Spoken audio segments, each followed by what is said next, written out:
The transport shuttle carrying Earth's delegation shuddered as it docked with Orbital Station Harmony. Inside the cramped passenger compartment, Ambassador Patricia Hayes checked her reflection in the dark window. Gray hair pulled back tight, dark circles under her eyes from 3 weeks of travel. She looked exactly like what she was, tired, human, and about to walk into a room full of beings who thought her species was a joke. Her assistant David Chin sat across from her, reviewing notes on his tablet. Next to him were 3 scientists Earth had sent along, a physicist, a biologist, and a linguist. All of them were the best humanity had to offer. None of them had any idea what was about to happen. The airlock hissed open. A wall of sound hit them first. 300 species filled the assembly hall, speaking in languages that made translation devices spark and whine. Some beings floated. Others crawled on multiple legs. A few existed as clouds of luminescent gas contained in environmental suits. Patricia walked down the center aisle. Every step felt like a mile. Heads turned. Conversations stopped. Then the whispers started. She heard the translation devices working overtime. The burning worlders. How primitive. They still kill each other over resources. She kept walking. The delegation reached their assigned spot on the floor. Not a table. Not in the elevated sections where the important species sat. On the floor like students in a classroom. Chancellor Voss stood at the central podium. He was Krill, one of the old species. 7 feet of chitinous armor and compound eyes that saw in spectrums humans couldn't imagine. His mandibles clicked as he spoke, and his voice came through clear and sharp. We gathered to address the petition from Earth. Humanity requests provisional membership in the galactic community. They seek access to jump gate technology, medical databases, and the protection of galactic law. Voss picked up a data tablet. Patricia recognized it. Her petition. 6 months of work. Thousands of pages of documentation proving humanity's worth. He read from it. Humanity claims they have achieved spaceflight, fusion power, and quantum computing. They present their art, music, and literature as evidence of cultural sophistication. A ripple of amusement went through the chamber. Voss continued. They also submit their history. Records of wars numbering in the thousands. Genocides. Environmental collapse. Weapons capable of destroying their own world, built and aimed at themselves. The laughter started small. A few species finding humor in human contradictions. Then it grew. The Luminari Collective, beings of living crystal, chimed in harmonics that meant mockery. The breath of worlds, massive clouds of sentient gas, pulsed in colors that translated to contempt. Voss raised a blade-like appendage for silence. Earth burns fossil fuels while their oceans rise. They hoard wealth while billions starve. They reach for the stars while their own people died in ditches. Patricia felt David tense beside her. She put a hand on his arm. Not yet. This council, Voss said, has seen species rise and fall. We have watched civilizations learn to share resources, abandon violence, embrace unity. These are the standards we maintain. He looked directly at Patricia. Those compound eyes saw everything. Humanity has not learned to share a single planet. They wage war over invisible lines on maps. They build weapons instead of homes. There are children playing with nuclear fire, and they ask us to give them matches. The assembly hall erupted in approval. Species that had never agreed on anything were unified in this. Earth was not ready. Patricia stood. The room went quiet. She walked to the speaker's platform, a small raised section where petitioning species could address the council. Her footsteps echoed in the sudden silence. Chancellor Voss is correct, she said. Her voice carried through the translation network to every being present. Humanity is flawed. We are violent. We are divided. We have made terrible mistakes. Voss's mandibles twitched. He had not expected agreement. But we are also here, Patricia continued. We built ships from metal we dug from the ground. We created computers from sand. We reached orbit by strapping ourselves to controlled explosions. Everything we have, we earned through blood and mathematics. She looked around the chamber. You sit in stations we could not build. You travel through space in ways we cannot imagine. You have had millions of years to learn cooperation. We have had thousands. You judge us by your standards, and we fail. I accept that. Patricia took a breath. But I ask you this. How many of your species learned to split the atom before they learned to feed all their people? How many achieved space flight while still fighting wars? How many of you were perfect when you were as young as we are? The silence stretched. No one answered. Voss leaned forward. Your potential is noted, Ambassador Hayes. But potential is not achievement. Come back in 1,000 years. If humanity survives itself, if you learn to be more than clever apes with rockets, then we will reconsider. Patricia nodded slowly. I understand. Then I have one final statement for the record. Speak. We will remember this day. We will remember who laughed. We will remember who called us children. And when we return, it will not be to ask for permission. She turned and walked back to her delegation. The 5 humans left the assembly hall in silence. Behind them, the laughter resumed. Chancellor Voss returned to other business. The Council of Dominant Species had more important matters to discuss than a species that could not even agree on how to govern itself. Patricia reached the shuttle. David looked at her. What now? She stared out at the stars. Now we go home, and we show them what humans do when we are told we are not good enough. The shuttle detached from orbital station Harmony and began its long journey back to Earth. Inside, Patricia Hayes made a single call on the quantum relay. It was answered immediately by a general in an underground facility in Nevada. They said no. Patricia reported. Good, came the reply. The project is approved. We begin tomorrow. The call ended.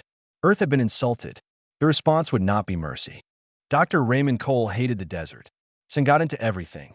The heat made his glasses fog when he stepped outside.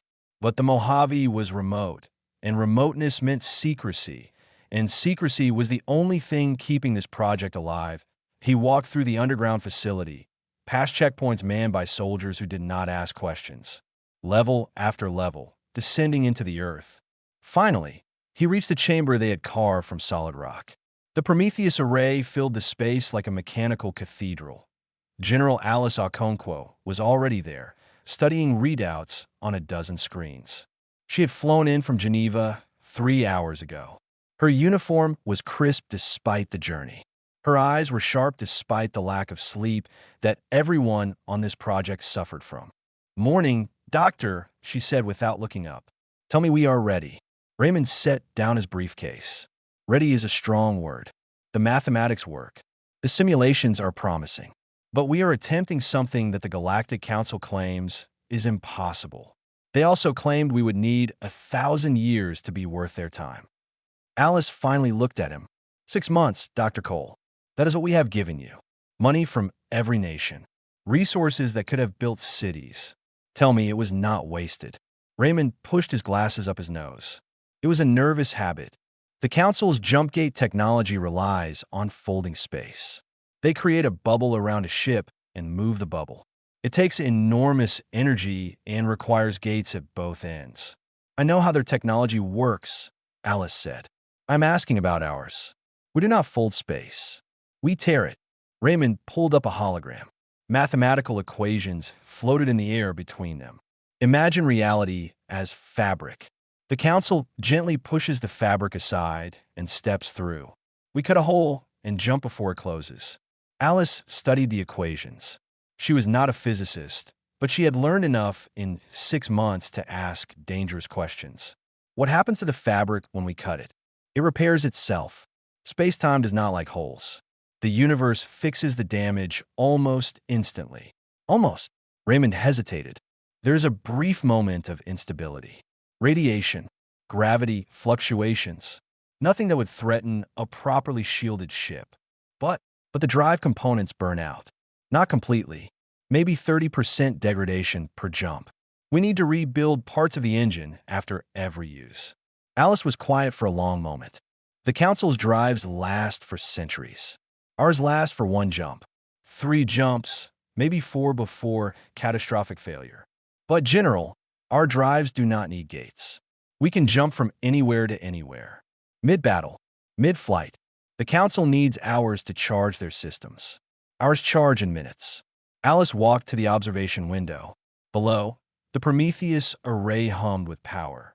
A test probe sat in the launch chamber, covered in sensors and cameras. "The council mocked us," she said quietly. "They laughed while we sat on their floor like beggars. Do you know what that does to a species, Doctor? To be told you are children? To have every achievement dismissed." Raymond didn't know. He had watched the broadcast. Every human on Earth had watched it. "We cannot outthink them," Alice continued. "They have had millions of years to refine their science. We cannot outbuild them. Their manufacturing capabilities dwarf ours. We cannot ask them to teach us because they have decided we are not worthy." She turned back to face him. "So we do what humans have always done. We cheat. We break the rules they did not know could be broken.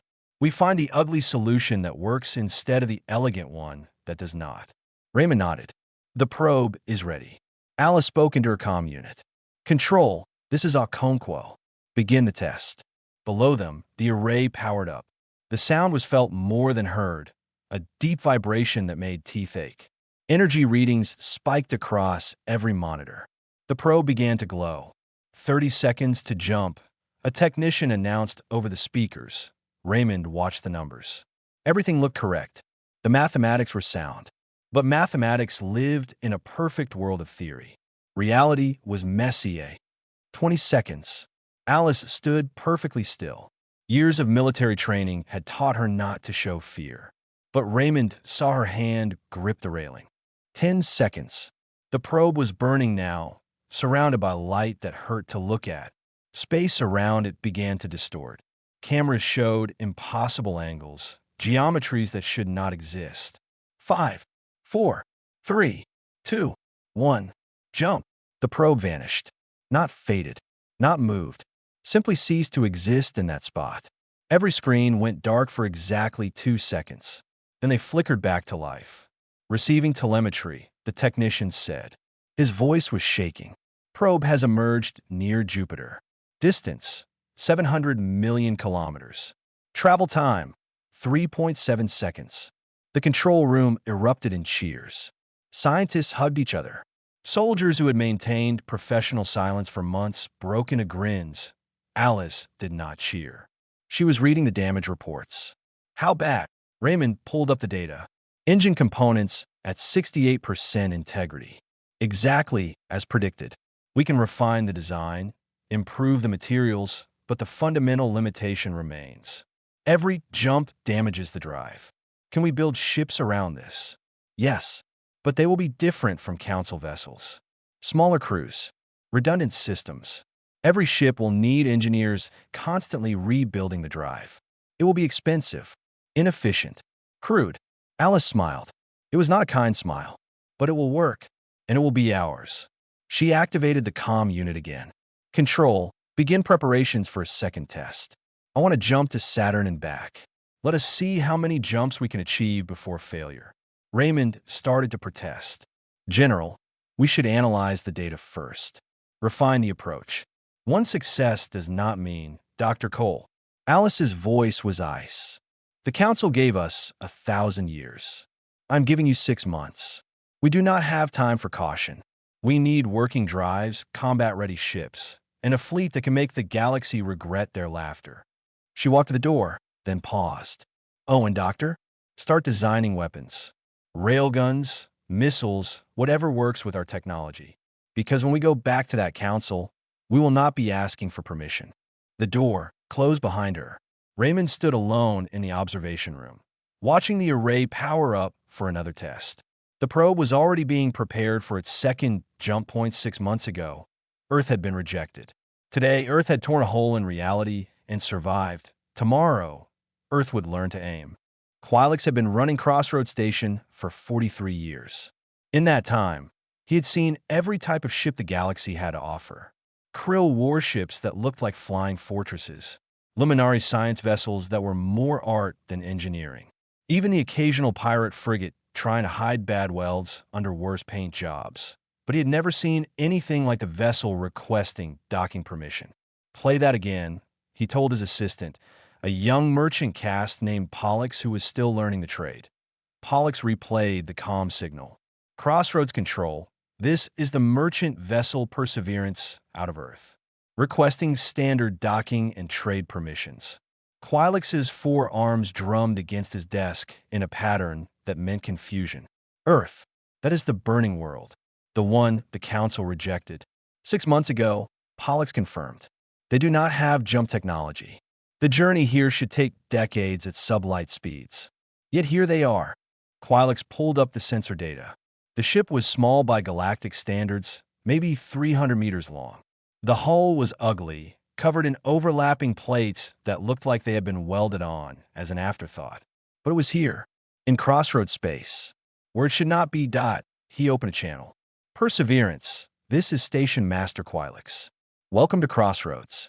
Forgive my confusion, but our records indicate Earth does not possess faster-than-light capability. The response came quickly. A human woman appeared on screen. Dark skin, close-cropped hair, eyes that had seen things. Station Master, this is Captain Rebecca Cross. We developed our own drive system. Been working on it for a while now. How long is a while? About 6 months. Quilix felt his respiratory spiracles flutter.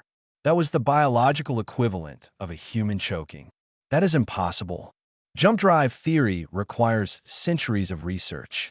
Millennia, even. Rebecca smiled. It was not a friendly expression. We had motivation. Now about those docking permissions. Quilix granted them. What else could he do? Turn away a ship that had achieved the impossible? Besides, he was curious. 43 years of running a trade station, and he had never been curious like this. The Perseverance docked at berth 17. Quilix went down to meet them personally, bringing Pollux along to learn. They arrived just as the airlock opened. Captain Rebecca Cross was shorter than he expected. Most humans were. She wore a simple flight suit with no decorations except a patch on her shoulder. A blue and green world with the word Earth underneath. Permission to come aboard your station? She asked. Granted. Quilix gestured with two of his arms. Forgive my directness, but I must inspect your drive system. For safety purposes. Rebecca's smile stayed fixed. No. I apologize if I was unclear. Galactic safety regulations require. I know what they require. And I am refusing. Our drive technology is proprietary. Earth shares it with no one. Quilix had dealt with difficult traders before. Species that wanted to hide their cargo or avoid taxes. But this was different. This was a species that had been rejected by the Council 6 months ago, suddenly appearing with technology that should not exist. Captain Cross, please understand. When the Council learns you have developed jump capability, they already know. We sent them a message. Very polite. Said we had taken their advice to heart and improved ourselves. What did they say? They did not believe us. Called a hoax. So we are here to prove it is real. Over the next week, 5 more human ships arrived at Crossroads. Each one appeared out of nowhere, jumping in from empty space the way Council ships needed gates to do. Word spread through the station like fire through dry grass. The burning worlders had done the impossible. Quilix watched them trade. They offered rare Earth elements, refined to purities that most species needed industrial facilities to achieve. They offered information storage crystals containing human music, art, literature. They offered fusion reactor designs that were crude but functional in return, they bought biological databases, atmospheric processing algorithms, and agricultural techniques. Nothing military. Nothing that looked like preparation for war. Just the tools a young species would need to feed and house its people that a krill science officer arrived on the 3rd day. His name was Turvan, and he had 3 graduate degrees in jump drive theory. He cornered Captain Cross in the station marketplace. Your ships, he said without introduction. They are impossible. Rebecca was examining fruit from a dozen different worlds. She picked up something that looked like a purple melon. Everything is impossible until someone does it. The Council has studied jump gate technology for 2 million years. You claim to have developed it in 6 months. We did not develop jump gate technology. Rebecca paid for the fruit and took a bite. Her face twisted. Too sour. We developed something else. Turban's mandibles clicked rapidly. Agitation. Show me. No. The Council will demand it. Rebecca turned to face him fully. The Council had their chance. 6 months ago, we came to them with open hands and honest questions. They laughed at us, called us children, told us to come back in 1,000 years. You were not ready. Maybe not, but we are fast learners. She took another bite of the fruit, committed now. Your technology is elegant, efficient, the result of millions of years of refinement. Ours is ugly, wasteful. It burns out components with every jump. But it works, it is ours, and we will not share it with people who mocked us. Turvan was silent for a long moment. The Council will not accept this. The Council does not have to. We are not asking for permission anymore. The Krill officer left. Within hours, he sent an urgent message to the Galactic Assembly. Within days, the Council issued a summons to Earth, demanding explanation and immediate inspection of human vessels. That Earth's response came from Patricia Hayes, transmitted via quantum relay across light years of space. Quilix was on the station's main concourse when it played on every public screen that Patricia's face appeared. She looked tired, but there was something new in her eyes, something that had not been there 6 months ago. To the Galactic Council, she said, "We acknowledge your summons. We decline to attend. Earth is currently occupied with internal development and exploration of local space. We will contact you when our schedule permits." The message ended. The screens went dark. Quilix looked at Pollux. His young assistant's eyes were wide with shock. "This is how wars start," Pollux whispered. Quilix thought about the human ships. Their ugly hulls. Their impossible drives.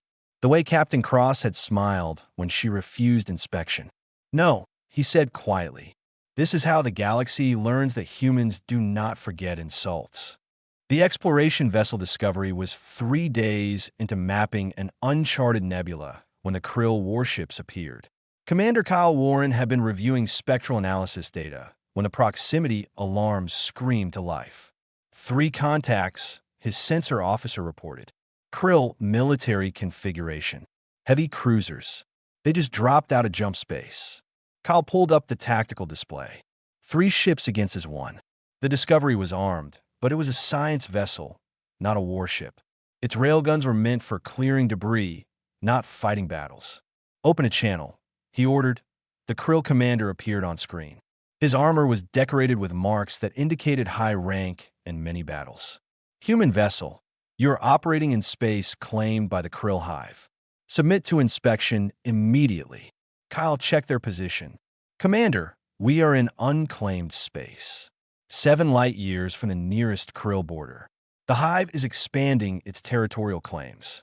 This region is now under our protection. Convenient timing." Kyle kept his voice level. "We have no hostile intent. We are conducting scientific research. Then you will not object to inspection. Shut down your engines and prepare to be boarded." Kyle thought about the drive core below decks.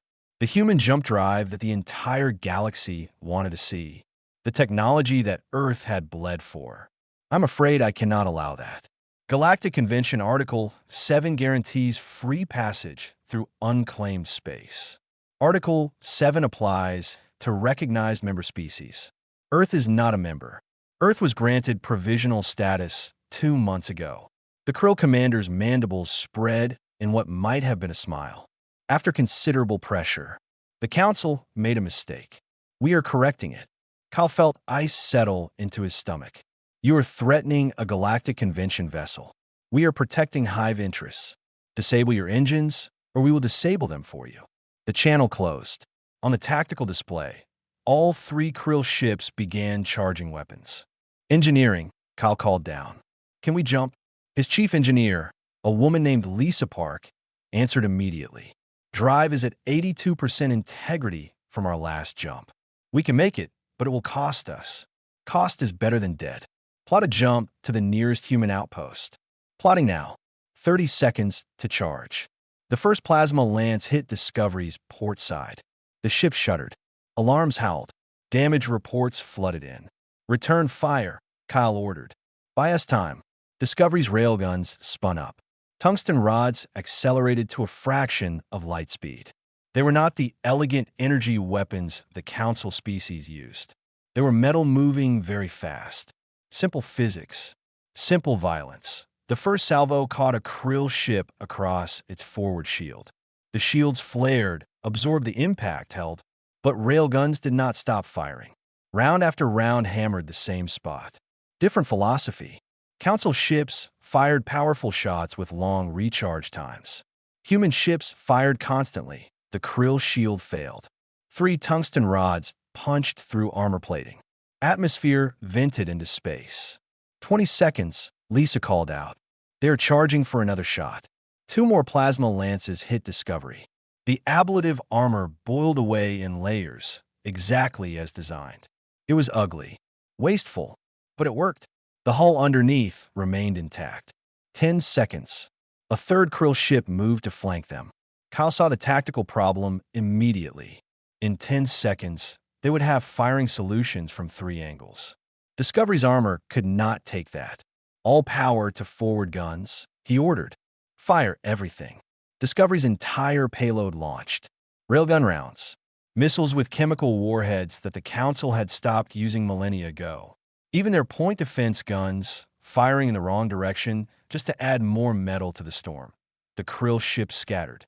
Their elegant tactical formation broke apart as they tried to avoid the barrage. It was not graceful. It was not efficient.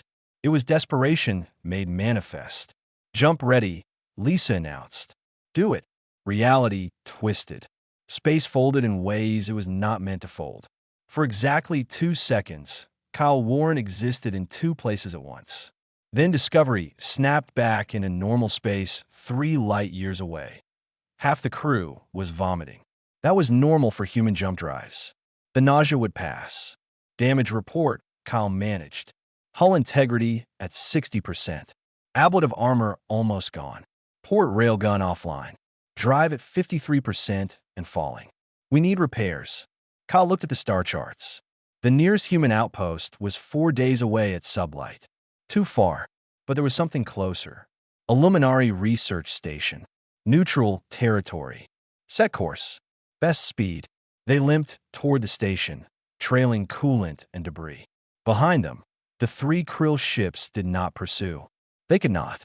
Their jump drives needed hours to recharge. By the time they could follow, Discovery would be long gone. News of the engagement spread faster than light speed.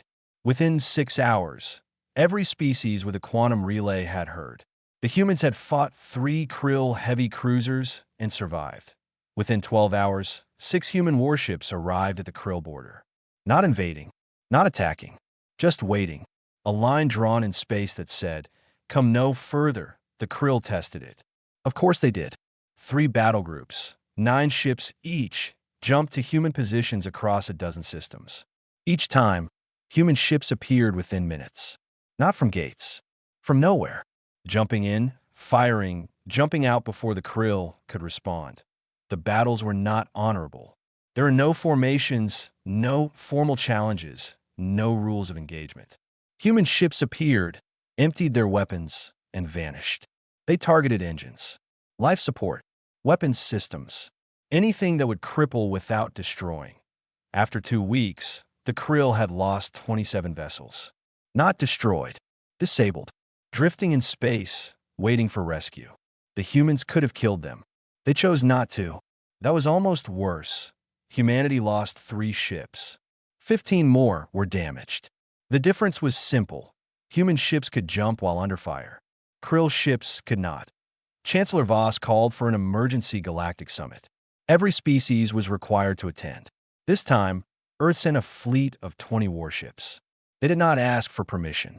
They simply arrived, jumped into orbit around the Council homeworld, and waited.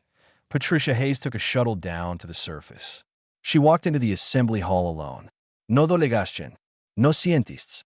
Just her and a data tablet. The same hall where she had been mocked 6 months ago was silent now. 300 species watched her walk to the speaker's platform. No one laughed. Voss stood at the central podium. His voice was carefully controlled. Ambassador Hayes, the Council demands explanation for the recent hostilities. Patricia looked up at him. The krill fired first. We defended ourselves. Article 12 of Galactic Law permits self-defense. You were in disputed space. We were in unclaimed space. The krill changed the designation after we arrived. Convenient, as your officer noted. Voss's mandibles clicked. Your technology is destabilizing galactic peace. Species are afraid. They do not understand your weapons. Your tactics. They do not need to understand. They need to not attack us. The Council must inspect your vessels. For the safety of all species. Patricia shook her head. No. The word echoed in a massive chamber. Such a small word. Such enormous weight. This is not a request, Voss said. Patricia smiled. It was the same smile Rebecca Cross had worn at Crossroads Station. Neither is my refusal. 6 months ago, I stood on your floor and begged for help. You laughed. Now I stand here with 20 warships in orbit, and you are afraid. Good. Fear is the beginning of respect. The data tablet Patricia carried contained 3 things. Casualty reports from the Krill engagements, specifications for human jump drive theory that were deliberately incomplete, and terms for Earth's membership in the galactic community. She sat on the podium and activated the holographic display. Numbers filled the air. Dead krill, damaged ships, resources spent, the cost of testing humanity. 347 krill are dead, Patricia said. Her voice carried to every corner of the assembly hall. Not because we wanted them dead, because they forced our hand, because they believed humans were weak enough to attack without consequence. Chancellor Voss remained standing at the central platform. The krill acted to protect their interests. You were operating in sensitive regions. We were conducting scientific research. The same research council species have performed for millions of years. But when we do it, it becomes a threat. A Luminari representative spoke up, her crystalline form chiming as she moved. You must understand our concern, Ambassador. Your species goes from sublight travel to jump-capable vessels in 6 months. You develop weapons that bypass our standard defenses. You demonstrate tactical doctrines we have never encountered. This is unsettling. Patricia turned to face the Luminari. You know what else is unsettling? Being told your entire species is worthless. Being laughed at while you ask for help. Being treated like children who should sit quietly and wait 1,000 years. We were protecting you, the Luminari said. You were not ready for the galaxy. Maybe not, but we are here anyway. And here is what I am offering. Patricia activated the second file on her tablet. Equations filled the holographic space. The mathematics of human jump drive theory. Every species in the hall leaned forward, trying to understand. Scientists whispered to their leaders. Translators worked overtime. This is incomplete, Voss said after a long moment. Critical components are missing. Yes, but it is enough to prove we did not steal Council technology. Our approach is fundamentally different. You fold space. We tear it. You need gates. We do not. Your drives last centuries. Ours burn out after a few jumps. A murmur went through the assembled species. Drives that burned out? That was barbaric, wasteful, inefficient. Why would you build something so flawed? Asked a representative from the Breath of Worlds, his voice translating from pulsed gases. Because it works now, not in 1,000 years. Not after centuries of refinement. Now, when we need it. Patricia let that sink in. The Council told us to wait. We did not have time to wait. So we built what we could with what we had. Voss studied the equations. This technology could be dangerous in the wrong hands. Species without your restraint could use it for terrorism. Hit and run attacks that cannot be tracked or prevented. Then you should have been kinder when we asked politely. Because now the galaxy knows it can be done. How long before others figure it out? How long before someone with less restraint than Earth develops their own version? The implications hung in the air like smoke. The Council had maintained galactic order for millions of years through controlled access to technology. Now humans had broken that control. The gate was open. Patricia activated the third file. Here are Earth's terms for full membership in the galactic community. Voss did not even look at them. The Council does not negotiate with species that threaten us. I'm not threatening you. I'm stating facts. Earth has jump-capable ships. We have weapons. We have territory we are claiming and colonies we are establishing. You can either recognize us as equals, or you can try to stop us. I recommend the first option. And if we refuse, Patricia shrugged, then we continue without you. We build our own trade networks, our own defensive pacts. our own sphere of influence. The galaxy is big enough for multiple power structures. A representative from smaller species stood. His name was Kelix, and his people had been under council protection for 10,000 years. You would fragment the galactic community? Cause division and conflict? I would prefer not to, but the council created this situation. 6 months ago, you could have helped us, guided us, taught us your ways. Instead, you mocked us. You told us we were not worthy. Did you think there would be no consequences? The assembly hall erupted in debate. Species that had not spoken in centuries suddenly had opinions. Alliances shifted. Smaller species saw opportunity. Larger ones saw threat. Voss raised a blade-like appendage for silence. It took several minutes to achieve. The council will vote on your petition. However, we have conditions. No. Patricia's voice cut through the noise. Full membership, equal status, access to all public databases and facilities. No restrictions that do not apply to other member species. That is unacceptable. You have been space-capable for less than a century. Other species have earned their positions through millennia of contribution. Other species were not rejected when they asked for help. Other species were not told to wait 1,000 years. Other species were not forced to fight for respect. The Luminari representative chimed again. What you ask would destabilize the entire council structure.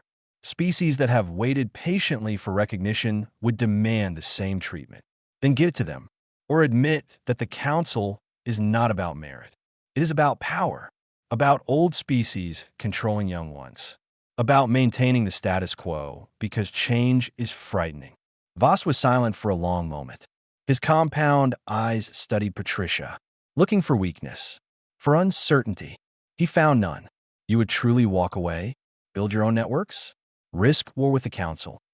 Patricia met his gaze. 6 months ago, I would have done anything to join you.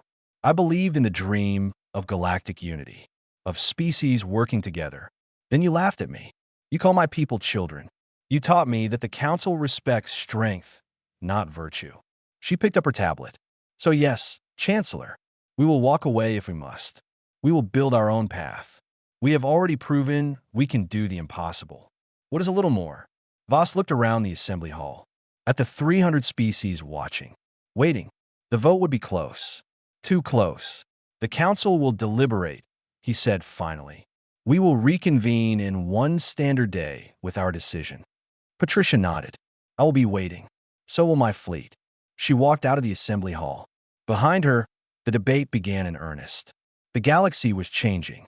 The old order was cracking. In orbit. 20 human warships maintained perfect formation, waiting for orders, ready for whatever came next. Earth had been told to wait 1,000 years. They had waited 6 months. Now it was the council's turn to decide, accept the new reality or try to fight it. There was no good option. Humanity had made sure of that. The human research station Clark floated in deep space, far from any inhabited system. It had been built in secret, assembled over 3 months by construction crews who asked no questions. Now it hosted something that had never happened before, a joint scientific conference between humans and alien species. The doctor, Raymond Cole, stood at the podium in the main lecture hall. Before him sat 200 beings, krill scientists, luminari researchers, representatives from 40 different species, all here to learn about the technology that had changed everything. 1 year had passed since Patricia Hayes walked out of the Galactic Assembly. 1 year since the Council had voted, by the narrowest margin in recorded history, to grant Earth full membership. 3 votes. That was the difference between acceptance and war. Raymond activated his presentation. Thank you all for coming. I know many of you traveled far to be here. Some of you are from species that fought against us, others from species that supported us. But today we are all scientists. Today we share knowledge. The equations appeared behind him. The complete theory of human jump drive technology. No secrets, no missing pieces. Everything that a young krill scientist, her armor still bright with youth, raised a foreclaw. Dr. Cole, why share this now? Your species guarded this technology zealously. Raymond smiled. It was a tired smile, the smile of a man who had not slept properly in a year. Because holding on to it serves no purpose. Others will figure out eventually. Better that they learn from us how to do it safely. He walked them through it. The mathematics of tearing space rather than folding it. The energy requirements. The stress on components. The radiation bursts. The fundamental inefficiency of the design. You will notice, he said, that this is not elegant. It is a brute force solution. We punch a hole in reality and jump through before it closes. Your jump gates are far superior in every measurable way. The Luminary researcher who had spoken at the council meeting chimed softly. Except speed and versatility and tactical applications. True, but at a cost you can see here in the component degradation charts. Every jump burns out 30% of our drive systems. A council ship can jump thousands of times before needing maintenance. Ours lasts for 3, maybe 4 jumps. A murmur went through the audience. Some of them had suspected this. Others were hearing it for the first time. An older Krill scientist stood. His name was Turvan, the same officer who had confronted Captain Rebecca Cross at Crossroad Station. This is insane. You build a technology that destroys itself with each use. We build a technology that worked immediately. Your species has had 2 million years to perfect jump gates. We had 6 months. We could either build something perfect that did not exist or build something flawed that did. We chose existence over perfection. Raymond advanced the presentation. But here's what you really want to know. Can your technology incorporate our approach? Can you create hybrid drives that combine the best of both? The room leaned forward. The answer is yes and no. Your jump gates are built on fundamental principles that are incompatible with our space-tearing method. You cannot simply add our equations to your engines, but you can learn from our philosophy. He showed them new designs, theoretical engines that combined human and council approaches. They were not perfect. They would never be as elegant as pure council technology or as versatile as pure human drives. But they existed in the middle ground. This is what we offer, Raymond said. Not our technology, but our methodology. The willingness to accept flawed solutions. The ability to build something imperfect but functional. Your species have spent so long pursuing elegance that you forgot effectiveness. Turvan stood again. You call this knowledge sharing? You're teaching us to think like humans. I'm teaching you to think like survivors. Your species have the luxury of time. Ours did not. We had to learn quickly or die. That desperation created solutions you would never have considered. The conference continued for 3 days. Scientists from dozens of species presented their work, shared findings, argued over theories. It was loud, chaotic, nothing like the formal academic gatherings the council species were used to dot on the final day. Raymond stood in the observation deck with Chancellor Voss. The old Krill had arrived unannounced on the second day, quietly attending lectures without speaking. You taught them well, Voss said. They are thinking differently now, questioning assumptions. Raymond looked out at the stars. Is that a compliment or a complaint? Both. The council maintained order through controlled advancement. Your species has disrupted that. You maintain stagnation through fear of change. We disrupted that too. Voss's mandibles clicked softly. In Krill, that meant amusement. A year ago, I stood in the assembly hall and called your species children. I was wrong. Yes, you were. But I wonder if I was wrong in the right way. You achieved the impossible because you did not know it was impossible. Now you have taught others that lesson. What happens when every desperate species decides to tear holes in reality? Raymond had thought about this many times, usually at 3 in the morning when sleep would not come. Then we teach them to do it safely. We share what we learned. We help them avoid our mistakes. You trust them? No, but I trust that cooperation is better than conflict. That knowledge shared is safer than knowledge hoarded. Voss was quiet for a long moment. You know why the council really voted for your membership? It was not your technology. It was your ambassador, Hayes. She stood in that hall and said she would walk away, build her own networks, create division. And we believed her. She meant it. I know. That is what frightened us. Not your weapons. Not your drives. The fact that you would rather go alone than accept rejection. Raymond turned to face him. What did you expect? You laughed at us. You told us we were not worthy. Did you think we would just accept that? Most species do. They accept the Council's judgment. They work within the system. They wait their turn.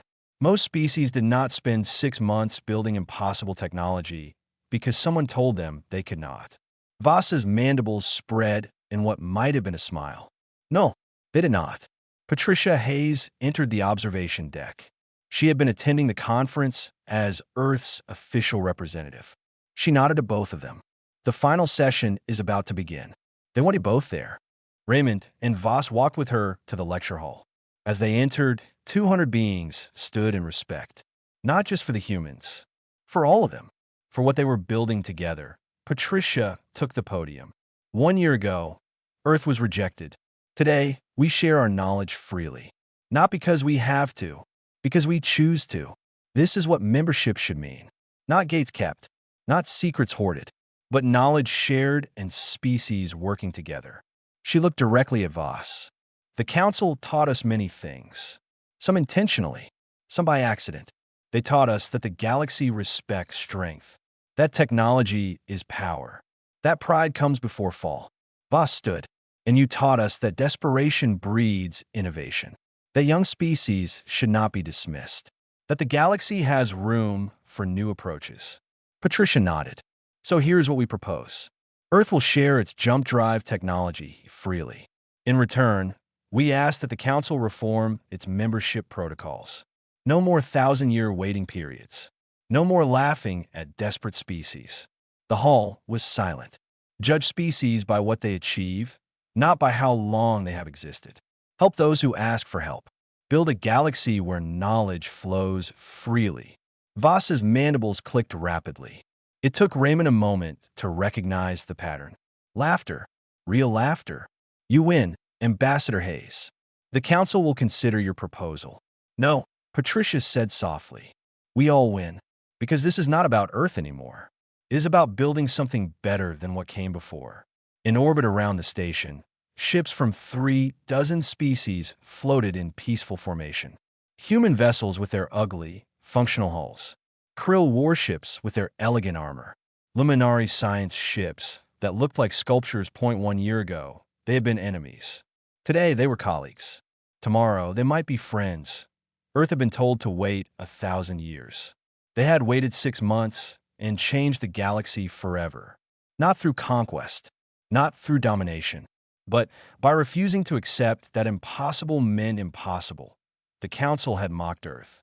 Humanity had answered without mercy. But mercy, it turned out, came in many forms.